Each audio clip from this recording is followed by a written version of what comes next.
Amen. Pourquoi il est là? Amen. Alors, ne me dis pas, ça ne sert pas. Mais au moins, sois conscient que tu as un objectif. Tu sais pourquoi tu es là. Donc, la famille, on la définit simplement comme étant ensemble formé par le père, la mère et les enfants. C'est tout naturel. Amen. Il dit, mais pasteur, c'est simple, on le sait. Oui, je sais que vous le savez. Mais seulement, aujourd'hui, ça change. Il y a des familles monoparentales. Amen. Les familles recomposées ou récomposées, peu importe, mais une famille reste une famille. Et encore, la famille qui est même la plus à chérir, c'est celle que nous-mêmes on crée. Amen. Vous savez, généralement, quand on est d'une famille, on ne choisit pas son frère, sa soeur. On n'a pas le choix. C'est comme si c'était imposé. Une fois qu'on devient grand, on peut choisir ses amis, choisir sa femme, son mari et former une famille. Amen. Donc la famille peut être élargie aux autres membres aussi. Les oncles, les tantes, les neveux, les nièces, les grands-parents. Et aussi même jusque famille par alliance. Amen. Donc la famille c'est vraiment vaste. Mais la famille en fait c'est l'idée de Dieu. Dieu dans son amour, quand il a créé l'homme, il avait dit à la famille qui était en vue. Il a fallu que l'homme puisse sentir une absence, quelque chose qui manquait. Et vous vous rappelez de Genèse. Et lorsque Dieu a sorti la femme de l'homme, Amen. Parce que la femme n'a pas été créée par Dieu, par l'homme a été créé. La femme est sortie de l'homme. Donc vous voyez l'attachement qu'il y a entre l'homme et la femme. C'est le fondement même de la famille. Dans le nom de Dieu, la famille doit être comme ça. Ce n'est pas aujourd'hui maintenant qu'on voit dans des mairies où les hommes, les femmes et les femmes. Ce n'est pas l'idée de Dieu. L'idée de Dieu, c'est que la femme sorte de l'homme et que l'homme découvre sa femme. Amen. Et par suite, les enfants. Mais dans la famille, tout n'est toujours pas rose. Amen. Dans la Bible, nous avons beaucoup de familles, des exemples de familles. Du moins des familles illustres parce que tu peux nous inspirer aussi comment se conduire. Je ne sais pas si vous en connaissez. Amen. Quelques familles célèbres dans la Bible, qui en connaît des familles célèbres dans la Bible? Donc comme ça on peut dire. Quelques familles célèbres dans la Bible. La famille de David. La famille de David, c'est la plus célèbre. Amen. Une autre famille encore. Joseph, c'est plutôt Jacob, je dirais. Amen. La famille de qui encore? De Naomi. Naomi. Amen. Bon, on parle plus de Ruth. En fait, c'est pas Ruth, c'est. Comment il s'appelle ce mari de Naomi? Elimelech, je crois. C'est la famille d'Elimelech. La famille de Noé aussi. Amen. Il y a beaucoup de familles. La famille de Elkana, vous connaissez? C'est qui? C'est le mari de Anne. Vous connaissez Anne? Amen. On oublie souvent son mari, c'est pas juste. Amen. Amen. En tout cas, il y a beaucoup de familles dans la Bible. Mais n'oublions pas la famille, la première famille à être utilisée, c'est la famille d'Abraham. Amen. Et Pierre aussi avait une famille. La Bible dit que Jésus guérit la belle-mère de Pierre. Donc Pierre avait une famille, avait une femme, avait des enfants certainement. On ne dit pas, c'est pas le but. Et rappelez-vous que Barnabas et Marc, qui a écrit le livre de Marc, c'était des cousins. Bon, Paul, on ne sait pas tous avait une famille. On suppose qu'il était veuf. Amen. Amen. Pourquoi? Parce qu'il connaît bien la vie du foyer. On suppose que pharisien qu'il était, on peut pas être pharisien sans avoir une vie de famille et d'exigence. Mais on ne parle pas de la famille de Paul. Et ce n'est pas aussi intéressant. Mais on sait que la famille ou les familles sont l'idée de Dieu. Aujourd'hui, avec ce que nous vivons, les gens veulent écarter cela. Et la famille aujourd'hui n'a plus vraiment son sens réel ou toute sa profondeur selon Dieu. Mais par la grâce de Dieu, nous qui sommes là devons perpétuer cela. Nous qui sommes une famille, qui devons fonder des familles, devons mettre Dieu dans nos familles. Amen. Donc rapidement, nous passons au problème des familles. Ah, la famille. La famille. Ici, la famille est presque sacrée. Quand on parle de la famille, les gens respectent. Mais dans le fond, non. Parce qu'on a ôté ce qui fait le statut de la famille. C'est l'autorité parentale n'existe plus dans nos sociétés. Un enfant peut faire ce qu'il veut parce qu'il a tous les droits. Le père n'a plus les droits. Et quand on enlève le droit du père, la famille perd un rang important aux équipages, notamment le capitaine de bord. Et la famille est perdue. Elle est vouée à elle-même. Et ce qui se passe aujourd'hui, parce que dans les familles, selon Dieu, la famille devait être régie par le père, souvent par la mère, et il y a un ordre suivant. Mais aujourd'hui, c'est devenu compliqué. Tellement compliqué que depuis que le péché est rentré dans le monde, on ne sait plus quoi dire ou quoi faire. Nous bénissons le Seigneur de nous avoir fait la grâce, nous avoir fait grâce d'avoir sa parole qui nous aide. Et même parmi nous, on a des enfants qu'on n'arrive toujours pas à maîtriser. Alléluia. Et c'est un fait qui est réel. Nous prions, c'est vrai. Nous invoquons le Seigneur, c'est vrai. Mais ça ne n'empêche pas de connaître quelques moments, parfois des passages difficiles avec nos enfants. Et aussi avec nos femmes, nos maris. Et pour prendre le tout, il y a aussi la belle famille. Qui aime la belle famille? Amen, amen. Alléluia. Amen. Souvent, les mauvaises choses, c'est la belle-mère. J'ai été surpris un jour, c'était des collègues qui parlaient, et l'autre était en train de il parlait tellement que il y avait un côté qui écoutait, il n'en pouvait plus. Il dit, mais c'est pas possible. Comment tu peux faire ça avec ta belle-mère? C'est pas possible. Pour lui, c'était scandaleux qu'il s'entende avec sa belle-mère. C'était pas possible, mais c'est impossible. Non, mais c'est pas vrai. Ta belle-mère, tu dis que ta belle-mère. Alléluia. Comme quoi la belle-mère, c'est vraiment la brebis galeuse de la famille. Je bénis le Seigneur parce que nous, en Christ, on n'est pas comme ça. Amen. Amen.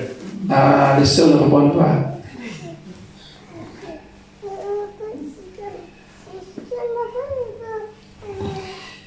Dans Josué 24, le verset 15, j'aimerais donner une petite précision.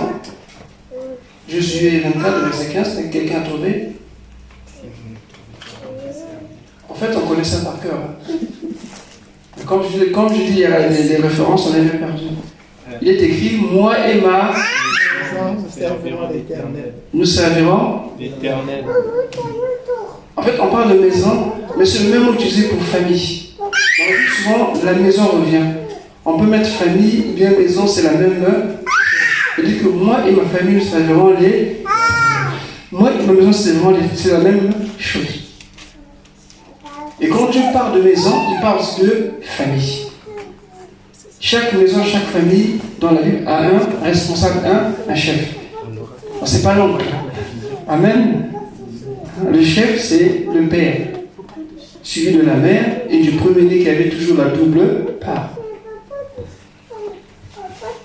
Donc cette famille, c'est pratiquement, ici, c'est Jésus qui parle, il dit, moi et ma maison, nous servirons l'Éternel. Ce qui vient, et ça on peut noter ça en premier, ce sont les liens. Les liens, souvent on appelle liens de famille. On peut les reconnaître. Ils sont reconnaissables. Ils sont repérables. Il n'y a qu'à faire attention. Tu regardes dans ta famille, les choses qui arrivent sont bien que les gens font souvent. Parfois c'est la boisson. Parfois c'est la violence aussi. En fait, il y a toujours des traits caractéristiques dans des familles qui reviennent très souvent, ou bien après les générations. Il bien même sur une durée plus ou moins longue. Je ne sais pas si vous comptez cela, mais c'est facile. Chaque famille, normalement, est à même de connaître les liens. Amen. Amen. Et c'est facile parce que quand tu sais repérer ça, on va prier, il sera facile pour toi de cibler et d'attaquer par là pour que ces choses-là, tu les refuses dans ta vie. En fait, qu'est-ce qui se passe? Quand nous prions, ce que nous confessons, nous devons vivre par rapport à ce que nous disons. Amen. Il y en a exemple, quand nous sommes baptisés par l'immersion, nous laissons, nous abandonnons le péché, le monde pour suivre Jésus. Mais nous sommes encore dans le monde. Les mêmes choses qui sont là autour de nous. Mais la différence, c'est que nous refusons de pratiquer ces choses. Par la foi, mais aussi par les œuvres. C'est pareil pour la délivrance. Quand on rejette, quand on dit non à cette vie-là, et dans la suite, tu dois vivre comme cette vie n'existait plus, il n'y avait plus aucune leçon sur ta vie. Les chrétiens sont faits parce que quand ils disent non au péché ou non au monde, mais ils aiment les choses du monde. D'où ils sont souvent vaincus. Alors que Dieu dit que nous sommes plus que vainqueurs. Alléluia. Donc quand nous ciblons, quand nous prions, par exemple, si c'est pour la boisson, si c'est pour la violence, je dis non. Et même si je suis, je ne sais pas, à même de faire un acte pareil, je me ressaisis, je dis non, ce n'est plus moi qui vis, c'est Christ qui vit. Alléluia. L'alcool dit attends, stop, ce n'est plus moi qui vis, c'est Christ qui vit. En fait, ces choses-là, quand on le fait par la foi, il faut que les œuvres suivent. Donc, nous avons les liens. Et on va revenir sur le verset Genèse 12, 1, parce que c'est très important. L'Éternel dit à Abraham, va-t'en de ton pays, de ta patrie et de la maison de ton père, dans le pays que je te montrerai. En fait, Dieu détache Abraham de sa famille, la maison de son père. C'est pas toujours facile. Les gens qui sont beaucoup famille. J'ai vu des gens, nous c'est la famille, moi c'est la famille, pasteur, ma famille, oui, l'église, ma famille. Non. Amen. Il y a certaines choses qu'il faut savoir arrêter. Dieu, pour parler à Abraham, pour le bénir, était question qu'Abraham quitte sa famille. Mais on va le quitter là, il y a plusieurs sens. Amen. Mais il est important de rendre spirituellement parlant avec la famille pour avancer, pour aller avec le Seigneur. Donc je parlais des liens. Ensuite, il y a aussi l'héritage. Parce que dans la famille, il y a aussi l'héritage. On reçoit des parents, non pas seulement que l'ADN, mais aussi les caractères. J'ai souvent dit que quand l'enfant attend dans son père, l'enfant là, il faut savoir comment était son père, comment était son grand-père, comment était son oncle. Avant, les gens sont fiers. L'enfant là, c'est comme notre oncle. Ben oui, mais votre oncle était comment? Alléluia. Comme notre tante. Il faut savoir comment il était. Parce que ces liens demeurent. Et l'enfant grandissant aussi va faire la même chose. En fait, on peut parler voilà, on peut parler des caractères, disons, d'héritage par rapport au comportement, mais parfois il y a des esprits derrière. On ne le sait pas. On est content, voilà, mais il faut se méfier. Quand ce n'est pas sanctifié, quand ce n'est pas dans le Seigneur, il faut faire attention. Amen. Donc, le côté héritage, que ce soit génétique, que ce soit le nom, le pays, la ville. Et ça, c'est très ancien. Mais c'est vrai. Bon, ça, c'est mon père qui m'expliquait ça. Qu'il y avait un village, quand j'ai grandissais, dans ce village, les gens se battaient beaucoup. Et tout ce qui venait de ce village, ils venaient se battre. Et voilà, ils ont grandi, ils sont séparés. Mais leurs enfants, curieusement, qui ne sont pas dans ce village, ils aimaient se battre. Allez-y comprendre. Comme quoi on peut hériter aussi d'un territoire, d'un pays, des comportements. Alléluia. Vous savez qu'à Blois, quand nous sommes arrivés, Dieu m'avait montré l'état spirituel de la vie de Blois. J'ai dit, Seigneur, je ne vais pas vivre ici, je vais partir. Parce que je ne voyais pas vivre dans les ténèbres, je ne voyais pas. C'était effrayant. Dieu dit, tu restes. Parce qu'on s'est dit, quand on vient à Blois, après un moment donné, on va quitter. D'ailleurs, tout le monde a presque dit ça ici. Amen. Amen. Ce que je n'avais pas vu, c'était l'état spirituel. Et quand Dieu m'a montré, j'ai dit, mais c'est pas possible. Parce que Blois, c'est la sorcellerie. Blois, c'est l'ivrognerie. Blois, c'est l'adultère. À Maxi. Je dis, mais c'est une ville comme ça. On avait dit, vous venez d'arriver, vous allez voir. On ne vous donne même pas 3 mois. Après 6 mois. Après 1 an. Après 3 ans. Après, ils sont arrêtés. Parce que nous sommes toujours là. Parce que quand Dieu fait quelque chose, il le fait réellement. Amen. Et dans certaines localités, il y a des choses comme ça qui se font par rapport à la famille. Parce que souvent on pensait qu'il faut être vieux pour être sorcier. Non, détrompez-vous. Je vais montrer ici, c'était des enfants, des petits. Et c'est une génération. Quand je dis qu'il faut évangéliser le boulot, n'arrêtez pas. Quand vous avez l'occasion d'amener au Seigneur, amenez ce Seigneur parce que la sorcellerie, c'est une œuvre de la chair. On peut les délivrer. Alléluia. Non, je vous dis la vérité, on peut les délivrer. Si je dis ça, parce que je sais ce que je dis. Amen. Vous voyez, il y a des parents qui empêchent leurs enfants de venir à l'église. Mais ils préfèrent qu'ils envoient dans des lieux que vous connaissez. Parce qu'ils veulent entretenir cela. C'est comme un héritage. Amen. C'est nous, dans notre famille, c'est toujours comme ça. C'est toujours comme ça. Mais vous restez dans votre famille, vous ne connaissez pas, ça vient de quel esprit qui anime cela. Mais durant ce raid, on va cibler ces choses-là. Il faut que tu saches dans ma vie, il y a quoi, qu'est-ce qui se passe, pourquoi il y a ceci, pourquoi il y a tout ceci. Et pourquoi tu es là aujourd'hui? Parce que Dieu te montre, Dieu t'ouvre les yeux pour voir que ça ne va pas. Tu dois prendre position et prier. Amen. Que ce soit les localités, que ce soit les villes, que ce soit tout ça, il y a aussi le nom aussi. Des noms un peu bizarres en congolais. Et il va mourir demain, vous follow lui. Comment tu peux appeler quelqu'un comme ça?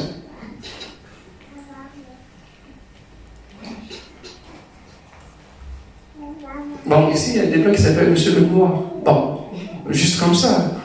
Amen. Mais si tu es Monsieur le Noir, si c'est les ténèbres, c'est grave. Viens à la lumière.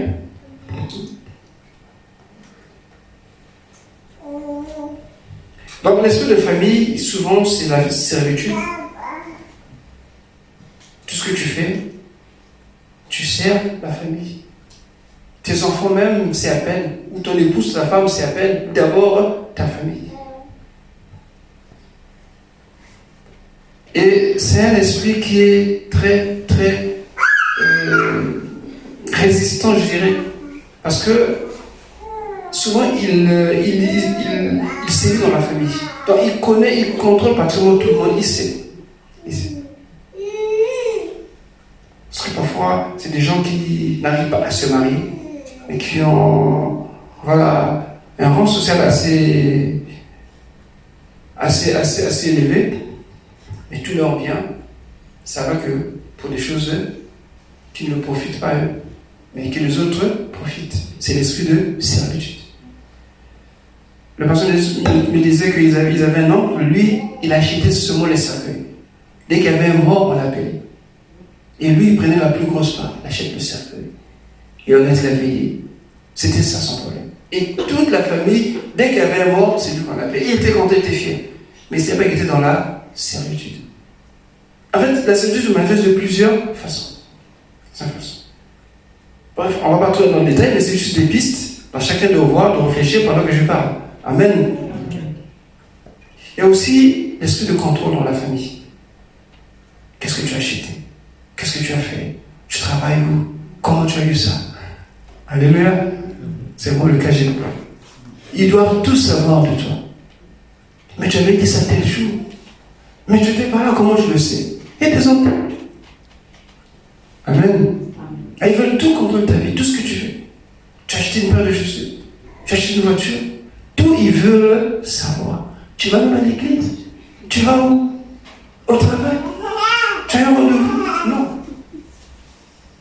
Ça, c'est un esprit qui est parfois dans la famille.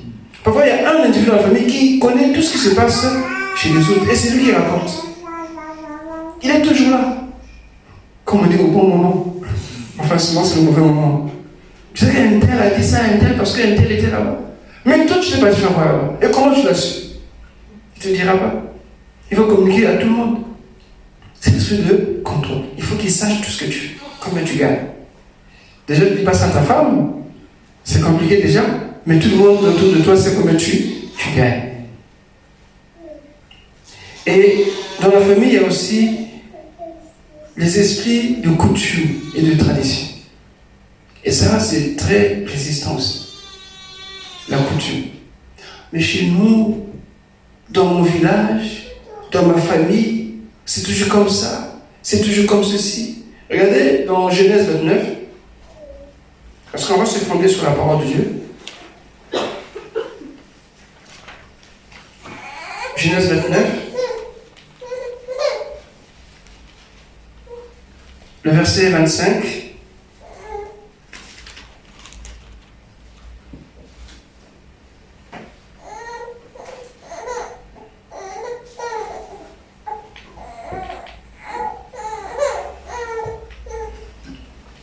Genèse 29, à partir du verset 25. Genèse chapitre 29 à partir du verset 25. Le lendemain matin, voilà que c'était Léa. Jacob dit alors à Laban, « Qu'est-ce que tu m'as fait? N'est-ce pas pour Rachel que j'ai servi chez toi?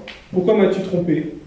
Laban dit, « Cela ne se fait pas chez nous de donner la plus jeune avant l'aînée. Termine la semaine avec celle-ci, et nous te donnerons aussi l'autre pour le service que tu feras encore chez moi pendant 7 nouvelles années. » Amen. En fait, le mot qui est là, on ne l'a pas mis dans le français courant, mais ici chez moi c'est écrit, je ne sais pas si c'est vous c'est pareil, ce n'est point la coutume dans ce lieu de donner la cadette avant l'aîné.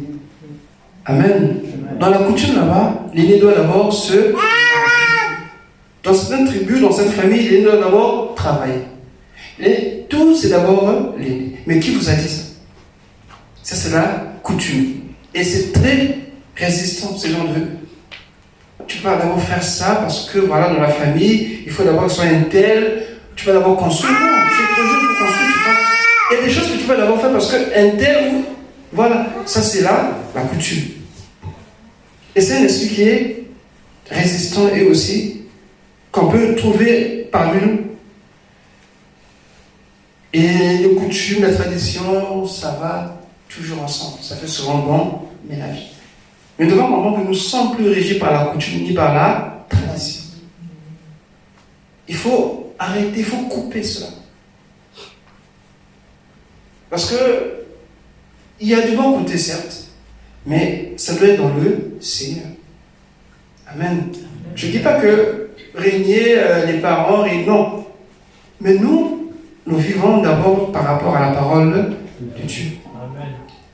Parce que les coutumes sont des choses qu'on ne maîtrise pas toujours.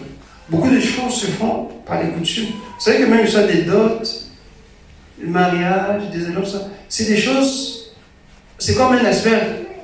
Quand on voit, oh, mais c'est qu'un bout de glace. Alléluia. Mais au fond, c'est une montagne. C'est pour ça que dans le Seigneur, quand on se marie, il faut sanctifier toujours le mariage. Parce que parfois, c'est des pactes là qui sont établis pendant ces cérémonies où vous ne savez rien. Et quand vous rentrez dedans là, maintenant, c'est des problèmes. C'est des morts, c'est des discussions.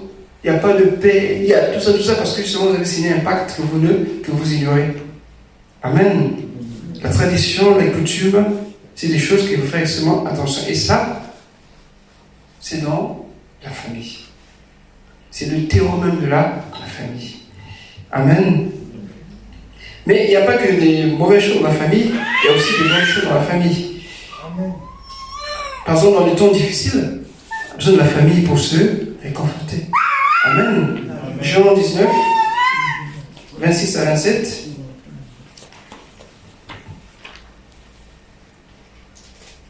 Ici, je le dis dans les deux sens. Un sens spirituel et un sens aussi réel. Il ne faudra pas les confondre. Amen. On est dans le spirituel. Et dans la réalité, c'est différent. Mais Dieu donne la sagesse, comment nous comporter. Mais nous savons que l'important, c'est d'avoir ce qui est spirituel. Ce qui régit, ce qui domine sur le naturel. Jean 19, 26 à 27.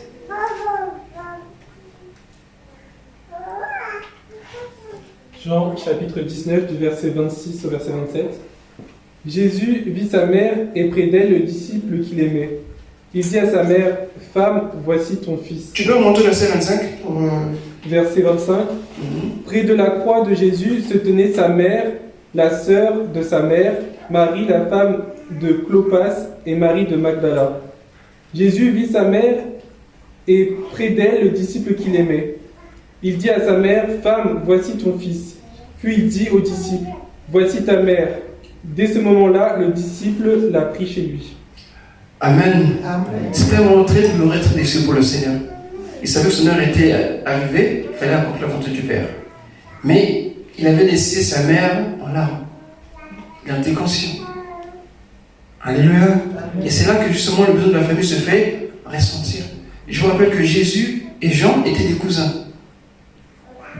Donc il a confié Marie à son cousin qui est Jean. Parce qu'il fallait assurer cette femme.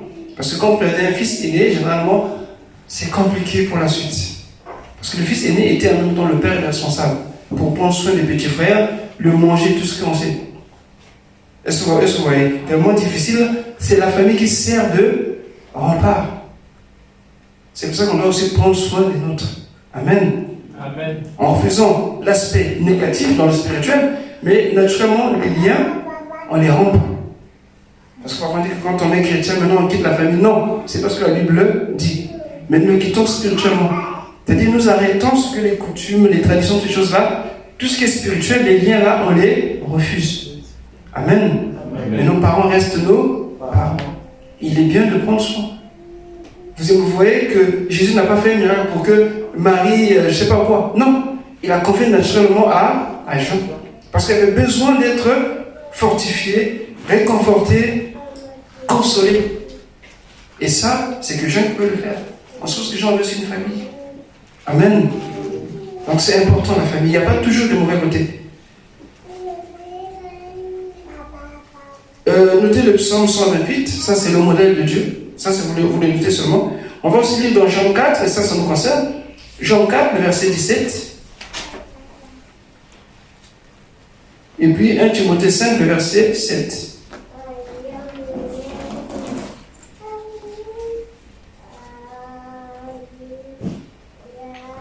Si on est assez avancé, il reste 10 minutes pour la prière, ça devrait aller. Amen. Donc Jean 4, 17. Jacques,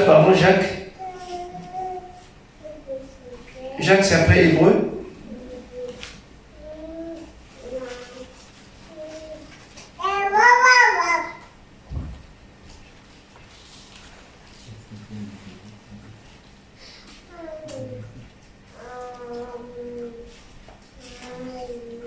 Rapidement, s'il vous plaît. Jacques, chapitre 4, le verset 17. Si donc quelqu'un sait faire ce qui est bien et ne le fait pas, il commet un péché. On dit pas même. On est dans la famille, non? Ah, mon père, il est mauvais. Il m'a fait ceci. Maintenant que je suis comme ça là, c'est pas vrai. Non, tu dois faire du bien. Alléluia. Nous sommes des modèles.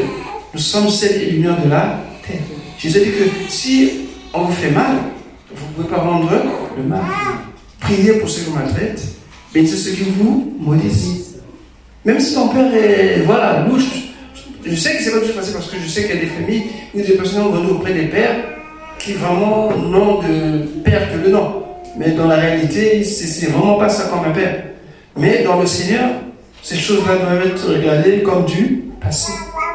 Alléluia. C'est vrai que ça demande un effort, ça demande de la force, mais en comptant sur le Saint-Esprit, on peut y arriver. Alléluia. Amen. Ne dis pas que maintenant que je suis comme ça, tout ce qu'il m'a fait, non. Dieu ne parle pas comme ça. Il dit à moi la vengeance, à moi la rétribution. Fais ce que tu dois faire. Et quand tu es conscient en tant que chrétien, que tu peux aider, tu peux donner, tu ne le fais pas, tu pêches. Tu vas venir prier ici, intercéder, chanter, louer, adorer, c'est zéro. Amen. Sous prétexte qu'il est mauvais, il a fait ça, il m'a fait ça. Non. Quand tu sais faire ce qui est bien, fais-le. Et 1 Timothée 5, 7, c'est Paul qui dit à Timothée, il dit, déclare-leur ces choses afin qu'elles soient irréprochables.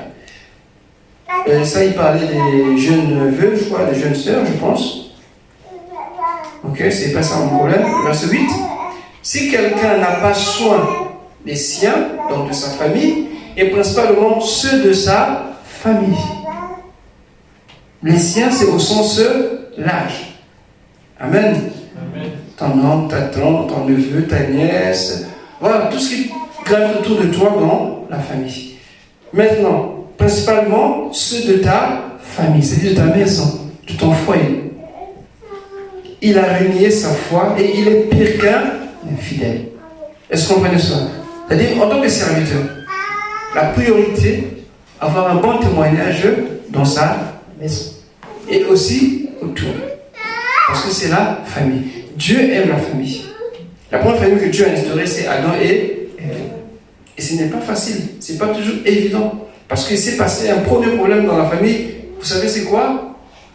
Caïn qui a tué son frère.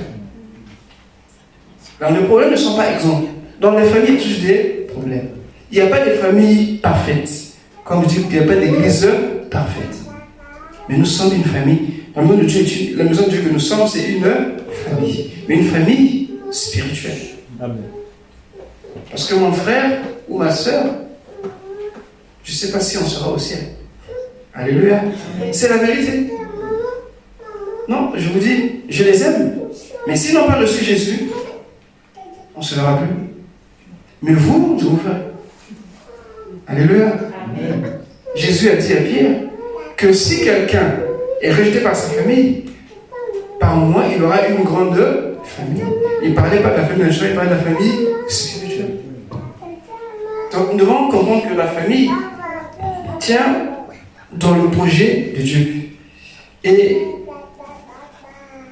ces quelques références nous aident à cerner un peu la famille dans le sens du rêve que nous allons faire. Je disais tantôt qu'on va commencer notre aide.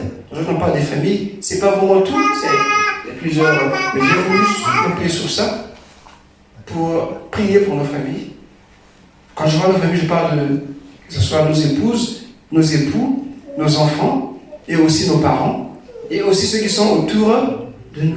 Amen. Parce que souvent, il y a des problèmes récurrents qui viennent souvent, chaque année, chaque mois. Mais aujourd'hui, on prend les devants, on surprend. Amen. Amen. Parfois, on le fait souvent dans le Daniel. J'aimerais que le Daniel soit plus un moment d'exaltation. Un moment de bénir Dieu pour ses bienfaits toute l'année durant. Alléluia. Donc le reste, ce sera pour nous. Voilà. Je ne sais pas si c'est mon fils Maïsa. Et un jour, on parlait, il m'a fait rire en disant papa, catch attack. Amen. Donc aujourd'hui, c'est un peu comme ça, catch attack. Bien. Il y a quelqu'un dans la Bible que vous connaissez, dans Juge 6, c'est Généon. Lui, il a coupé spirituellement avec la maison de son père. Qu'est-ce qu'il a fait? Vous vous rappelez? Juge 6, il a détruit l'autel de Baal. C'est-à-dire que spirituellement, la maison de son père, sa famille était adorée ou servait Baal. Ça peut arriver dans nos maisons aussi. On ne sait pas parfois d'où nos ancêtres, nos parents, qu'est-ce qu'ils font dans l'obscurité ou le lieu. Il y en a qui sont dans le vaudou, il y en a qui sont dans la magie, dans la sorcellerie, mais c'est papa, c'est tonton, c'est grand-père, ce n'est pas ton affaire. Alléluia. Mais seulement tu peux détruire cette force, cette puissance, cette autorité, cet autel qui vous gère. Parce que tout ce que tu fais, ils sont en commun. Parce qu'il y a des antennes. Et qui dit antenne, il y a un quartier général qui contrôle les informations, qui les gère sans que tu le vois. C'est un hôtel qui est là. Et parfois, c'est des hôtels comme ça qui gèrent autour de nous. Que non, toi, tu dois rester dans tel état, dans telle situation. Mais aujourd'hui, on va abattre cet hôtel. On va détruire ces hauts lieux. Amen. Gédéon l'a fait de nuit parce qu'il avait peur. On peut le comprendre. Parce que Dieu ne tient pas compte que tu fasses ça la nuit ou le jour. Ce qui est important, c'est que tu puisses obéir à sa parole. Donc, il faut rompre les attaches.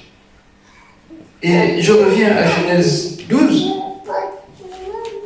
Quand Dieu dit à Abraham de quitter sa famille, parce que Dieu voulait bénir Abraham. Mais il ne voulait pas le faire dans la famille qui était avec lui au pays d'Ur, ou des Chaldéens, des Babyloniens si vous voulez. Pour que Dieu le bénisse, il fallait qu'il quitte sa famille, il va loin pour qu'il soit béni. Comprenez bien cela? Quand en Christ nous savons que nous sommes une nouvelle créature, les choses anciennes sont passées. Ces choses, bien aimées, ça peut te choquer, mais c'est la vérité.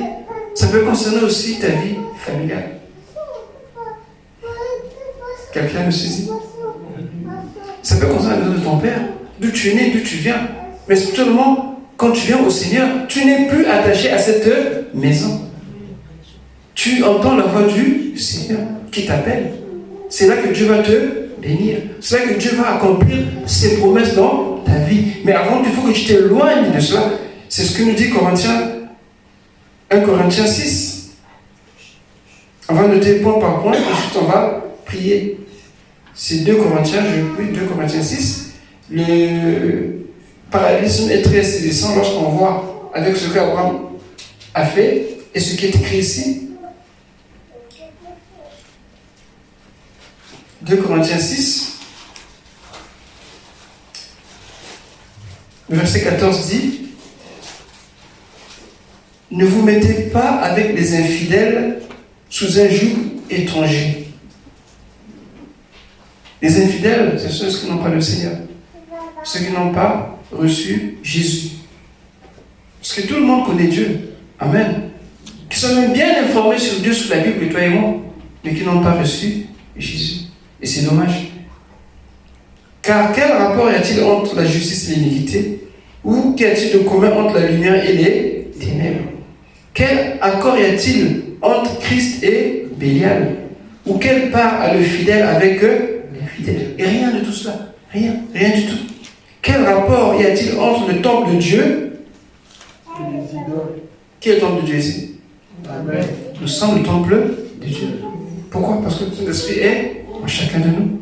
Si réellement tu as Christ en toi. Les idoles, eh bien, nous les connaissons. Car nous sommes le temple de Dieu vivant. Comme Dieu l'a dit, j'habiterai et je marcherai au milieu d'eux. Je serai leur Dieu, ils seront mon peuple. C'est pourquoi, sortez du milieu.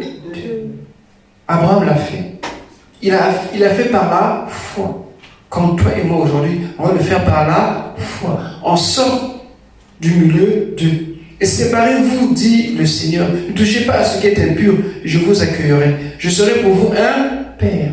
Dans la famille, c'est quoi? L'ensemble formé par un père, une mère et les autres membres. Dieu est notre père. D'où nous sommes la famille de Dieu.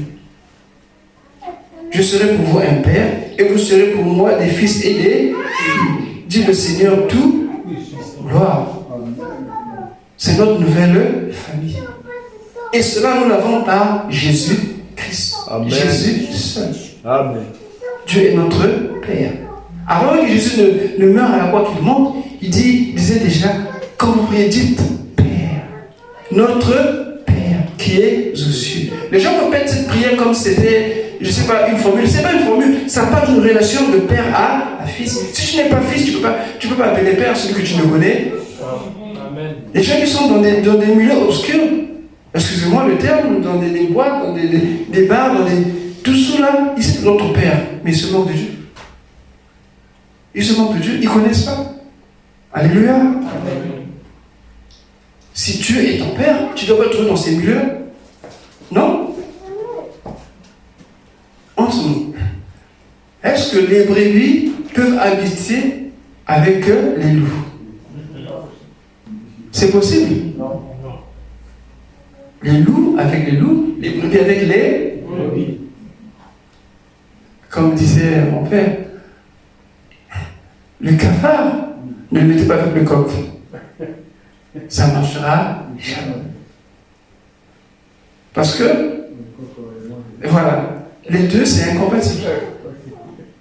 Il disait même encore que, quel que soit le maquillage du cafard, le coq le connaîtra toujours. Donc, en tant qu'enfant de Dieu, nous sommes dans une identité spirituelle.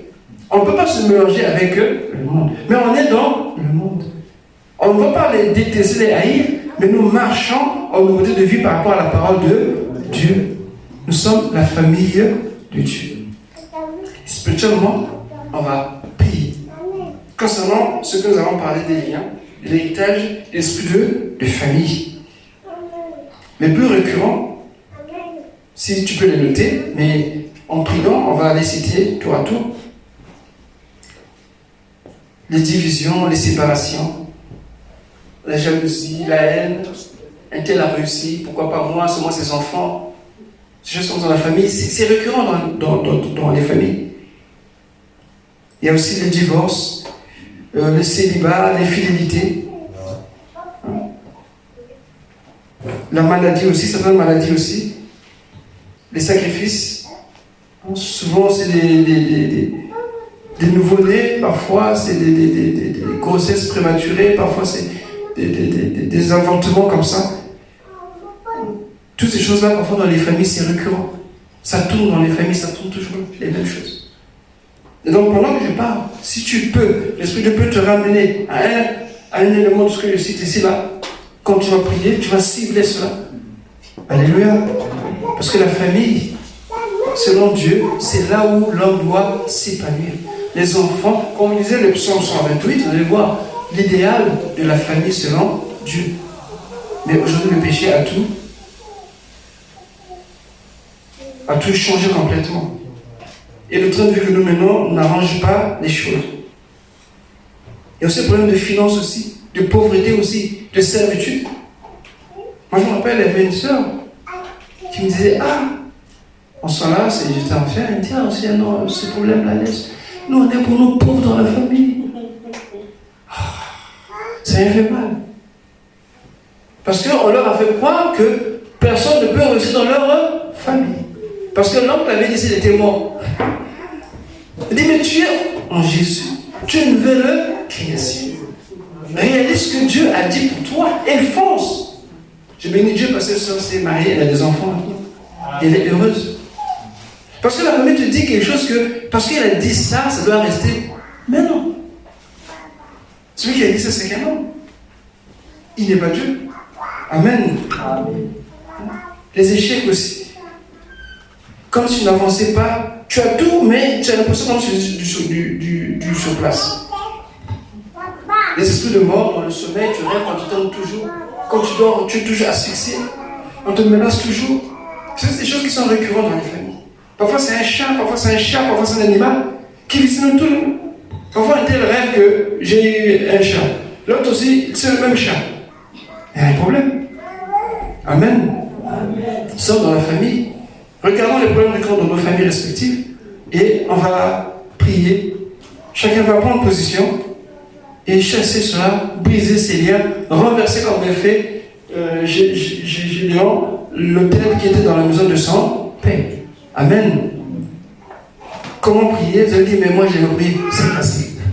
Il a dit, je vais donner l'autorité et tout pouvoir. En moment, vous chasserez les démons.